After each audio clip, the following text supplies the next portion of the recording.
एक पिता की दर्द भरी कहानी। एक गांव में एक छोटा सा बच्चा था। उसके पिता तो थे लेकिन माँ की मृत्यु हो गई थी। पिता सारा दिन काम करता और अपने बेटे को पाल पोस कर बड़ा करता है। वह सारे सुख अपने बेटे को देता है जो एक माँ दे सकती थी। उस पिता ने कभी कुछ नहीं मांगा, सिर्फ इतना ही मांगा कि मेरे बेटे को कोई परेशानी ना हो। दिन बीतते गए, बेटा पढ़ लिख कर अच्छा जॉब भी करने लगता है और वह शहर में रहने लगता है। कुछ दिन बाद वह अपने पिता से मिलने आता है और कहता है, पापा मुझे कुछ पैसों की जरूरत है। मैं चाहता हूँ कि शहर में ही जमीन लेकर अपना घर बना लूं। पिता इस बात को सुनकर बहुत खुश होते हैं। सोचते हैं कि मेरा बेटा है, एक ना एक दिन नाम करेगा। जिंदगी भर की बचाई हुई पूंजी को निकालकर अपने बेटे को दे देते हैं। बेटा शहर चला जाता है और उन पैसों से अपना घर बना लेता है। पिता इधर इंतजार करता रहता है कि मेरा बेटा फिर से आएगा, एक ना एक दिन तो मेरे पास आएगा ही जाएगा। उसके पास अब कोई नहीं जाता था, क्योंकि ना ही अब उस पिता के पास पैसे थे और ना ही रहने का जगह थी। कुछ दिन बाद बेटा फिर लौट कर आता है और अपने पिता से कहता है, पापा अब आप दादाजी बनने वाले हैं। पिता को बहुत खुशी होती है।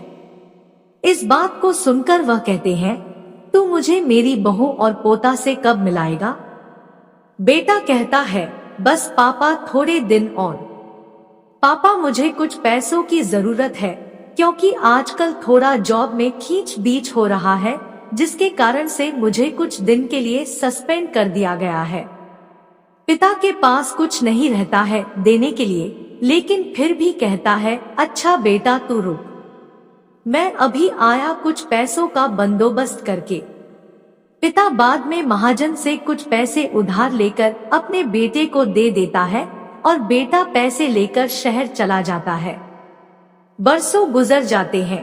पिता सोचते हैं कि मैं तो अब दादाजी बन गया हूँगा। मेरा बेटा पता नहीं मेरे नाती को लेकर कब आएगा।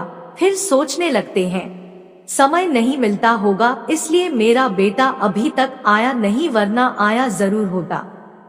तब तक महाजन 2-3 आदमी को लेकर उस पिता के घर पर आता है और कहता है कि आपके वादे के मुताबिक मैं पूरे 3 महीने बाद आया हूँ, अपने पैसे ले जाने। पिता कहते हैं, मेरे पास पैसे नहीं है देने के लिए। महाजन कहता है, जब पैसे देने नहीं थे तो आपने मुझसे उधार क्यों लिया? तभी पिता कहते हैं, ठीक है रुको, मैं तुम्हारे लिए पैसों का बंदोबस्त करके आता हूँ। और वहाँ के नजदीकी अस्पताल में चले जाते हैं। वहाँ जाकर अपना ब्लड डोनेट और अपनी एक किडनी बेच देते हैं और उस महाजन का कर्ज चुका देते हैं। किडनी बेचने के बाद उनकी स्थिति और भी खराब हो जाती है और वह उस राह में जी रहे होते हैं कि मेरा बेटा एक दिन आएगा जरूर। इस आस में जीते जीते एक दिन पिता की मृत्यु हो जाती है, परंतु उस बेटे को अपने पिता को आग देना भी नसीब नहीं हुआ।